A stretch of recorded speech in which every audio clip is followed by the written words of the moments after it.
Hi, let's do some Zecher Bereshis. Let's cover Shabbos. Last week, you probably, if you saw it, it was cut off at the end. So I'm not really positive what was cut off. Somebody said that maybe the pictures I said I was going to show were never seen on the monitors. So before we do today's topic, let's just go back and show you the last pictures that we have.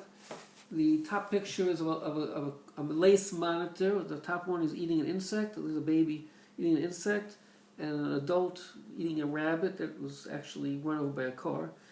And the third picture is Gray's monitor, which is a fruit eater. That's the one that Hashem made an exception to. All the others eat meat, and he eats fruit. And then, so let's just go look at those first. The lace monitor eating an insect, baby, and the adult one eating a rabbit, taking chunks out of it. The Gray's monitor, the fruit eater. This is the Gold's monitor in Australia, I believe. And this is also an Australian one called the Parenti. That's one of the biggest ones. A very distinctive look. And for this week, we're going on to do the biggest monitor of all, which I told you we would do, and that is the Komodo dragon. The Komodo dragon is the longest and the heaviest, heavy built of all the monitors. It's by far the biggest lizard in the world. It gets to at least 10 feet long. Some of them get maybe even 12 feet, depends on which book you read, and 300 pounds. And the strange thing is that Western scientists never even knew it existed until about 100 years ago. They're living on an island called Komodo Island right off of Indonesia and a few smaller islands. This Komodo Island is only 22 miles by 12 miles, so it's very small. It's like 250 square miles. And he's a scary looking critter. He's just huge, every part of him. Hashem's power could be seen in the powerfully built animal that he made here. He's powerful from one end to the other. You see that these pictures, look at this picture here, you can see, first of all he's sticking out his tongue so he can smell any prey that he needs to capture, to eat. He can smell a long way away.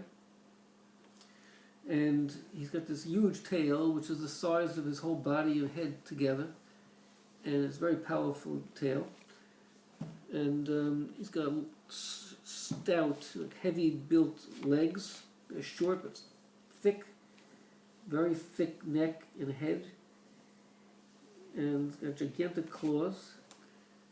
And he's just mean. He's just a mean-looking critter. And anyway, they hunt by ambush. They just like sort of hide, and then when they see prey, they run it down. And they're actually very fast, even though they don't look like they're going to be fast, but they are. And they can run down deer, wild pigs, monkeys, and some smaller mammals, and any carrion, any dead meat they will eat also. They can see far away. They can smell far away. And they swim very well, using their powerful tail to go back and forth in the water to push them along. So the bottom picture shows a Komodo dragon on top of a goat, and then two dragons fighting each other over the goat. The biggest one grabbed, grabbed the whole rear part of the animal and ran off with it and swallowed the whole thing whole, which is what they usually do.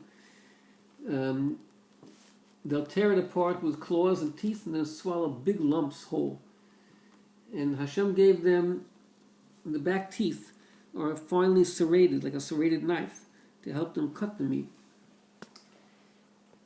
One was seen to eat the entire rear of a deer, and another one was seen to swallow an entire monkey in one bite.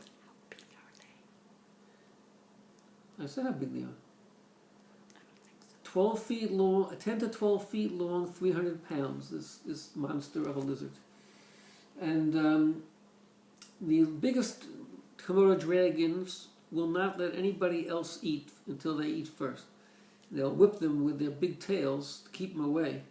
And when they're done eating, and they eat a lot, but when they're done eating, that's when the other Komodo dragons get to eat.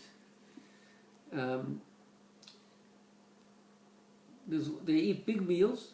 An 8-foot Komodo dragon was seen to eat most of a deer in one meal, and then he had to sit and rest for a week in order to digest that meal. Now, the interesting thing is, let's say they try to catch prey to eat it, and they bite it, and it still gets away.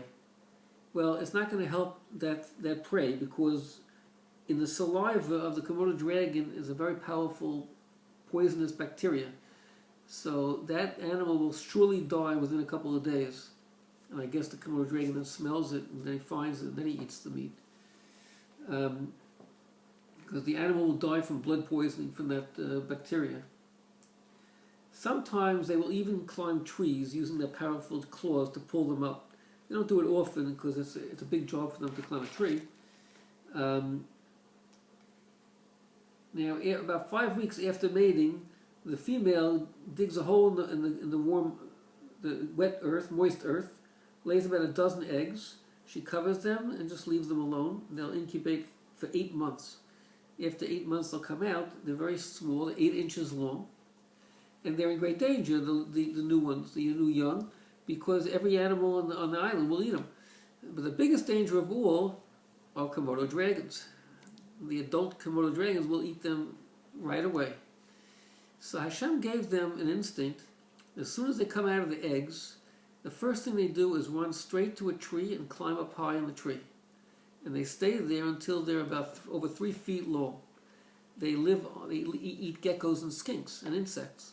That's how they live. And once they're over 3 feet long, so then everything leaves them alone. Even the big Komodo dragons usually leaves them alone. So that's the great instinct that Hashem gave them. Otherwise, there would never be any new Komodo dragons. They would all be eaten by the big Komodo dragons. We have 2 more pictures. And we have this one's in the middle of eating a meal. You see his throat is sticking out, and he just swallowed a big bite, a big lump. The bottom picture, take a look at his claws. See how powerful looking they are. And that's the Komodo dragon. I don't think any of us will ever want to visit that island to be anywhere near the Komodo dragon. They can have it. Have a good Shabbos.